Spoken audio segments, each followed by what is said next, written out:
Okay mga papi, done installation po tayo dito sa Bristol ATR 160 ng 4K package. So ang inabil po ni boss ay Pamila driving light. So ito po ay 60 watts. So dito po na natin siya nilagay sa kanyang cross guard. So ang lobbying po ni sir, white, high beam, yellow. Okay. Tapos sa switch ni sir, nilagay po natin domino 3-way switch. So dito po siya nakapwesto. Ayan.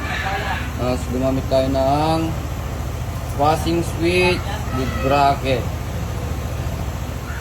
Kapag nakapatay yung driving light, passing, low beam, passing, high beam, passing.